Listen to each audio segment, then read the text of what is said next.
Hello everyone, my name is Aloy and I am a teacher at English Fit and Talisman in general. I have been working for the school for about 4 years now, and it's been great. It's been a lovely, I would say, experience working here. Well, today I'm going to talk about common English expressions and idioms.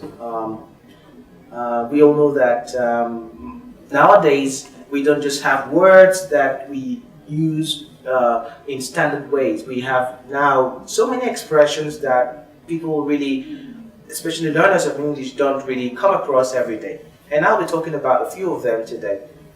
The first one I'll start with is long time no see. Long time no see. Well, what does it mean? Let's imagine that you meet your friend and you say, "Hey John, long time no see." It means that we haven't seen for a long time. So you use that expression to say that you haven't seen your friend for a long time. "Hey John, long time no see." So another expression that I think is pretty common in the language is 24/7. We work 24/7. When you hear that, what does it mean? It means that, for example, if the supermarket works 24/7, it means that you can come there and buy whatever you want any time of the week, any day of the week. So we are open 24/7. That's another common expression we use in English. Well, one other expression which I actually use in my classes is "let's get the ball rolling."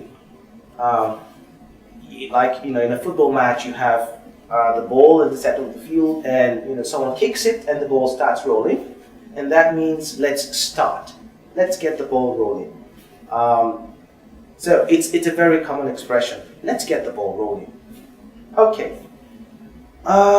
One more expression that I really like to use is "I'll sleep on it." That's to sleep on something.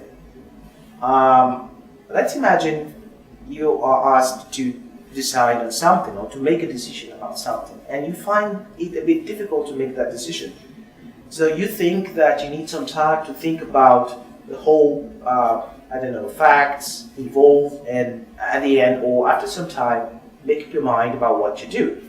So you'd say, "Okay, I'll sleep on it and get back to you later." That means I'll think about it and then decide a bit later. I'll sleep on it. I will sleep on it. So that's a very good expression, pretty common in English language. Well, another word that I use not often, but I have used a few times is "I'm broke." So John says, "Let's go and do some shopping at the weekend." And I say, "John, of course I love shopping, but I'm broke." Well, it doesn't mean that I'm broken, maybe into pieces or into parts. It means that I just don't have money. Probably I spent all my money, and I'm just short of it at that moment. So I'm broke.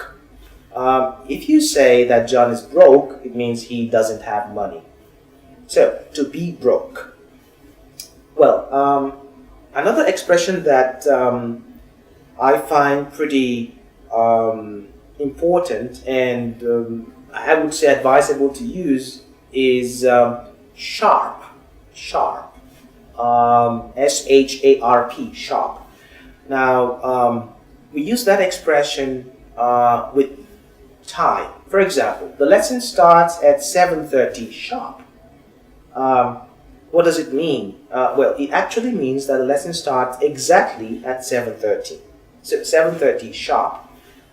Sometimes I understand that people say, "Okay, the event begins at maybe 8 o'clock or at 8:30 or maybe at any time," and people take say a bit more or a bit less than that. So I do understand that people don't really take it seriously when it comes to time, being punctual. So sometimes you have to emphasize the word sharp to mean that it is exactly at that moment. So at 8:30 sharp. Well, Another word that I would like to, actually not a word but a phrase that I consider very useful is like the back of my hand. Your hand, well, your hand is your hand, and you know every part of your hand. You can tell what it looks like. You can describe it, at any time. So if I say I know the city like the back of my hand, it means I know the city very well. I can tell, places in the city without any problem. I know John like the back of my hand. I know this, village like the back of my hand. So, or maybe you have a friend visit you, and maybe you don't really know the city, and you need someone to take you around, and you say, okay, we're gonna get John along with us. And he says, why? Well, because he knows the city like the back of his hand. So I don't think we'll get lost if he's leading us. Another pretty useful expression, I think, is to give someone a hand. You can imagine maybe you're walking the street, it's raining, and someone suddenly falls down, maybe into a puddle, and you notice that, and you just walk to the person and you stretch out a hand to take the person out. You gave him your hand. So in that sense, it means that you helped the person. So to give someone a hand, it actually means to help someone. Sometimes I notice that my students have problems with comprehension, with doing tasks, and I try to give a hand when possible, whenever possible, and wherever possible. So to give someone a hand. Another one I think is very important is, we use this quite, I wouldn't say quite often, but we use it sometimes when you are pretty much irritated by something, right? You can imagine if someone keeps, maybe a boss at the office, keeps giving you tasks to do, telling you to go here and there, ordering you here and there, and you are just, it gets to a point when you may as well just react to that. And you would say, John, I'm sick and tired of this whole thing. My boss is really getting on my nerves.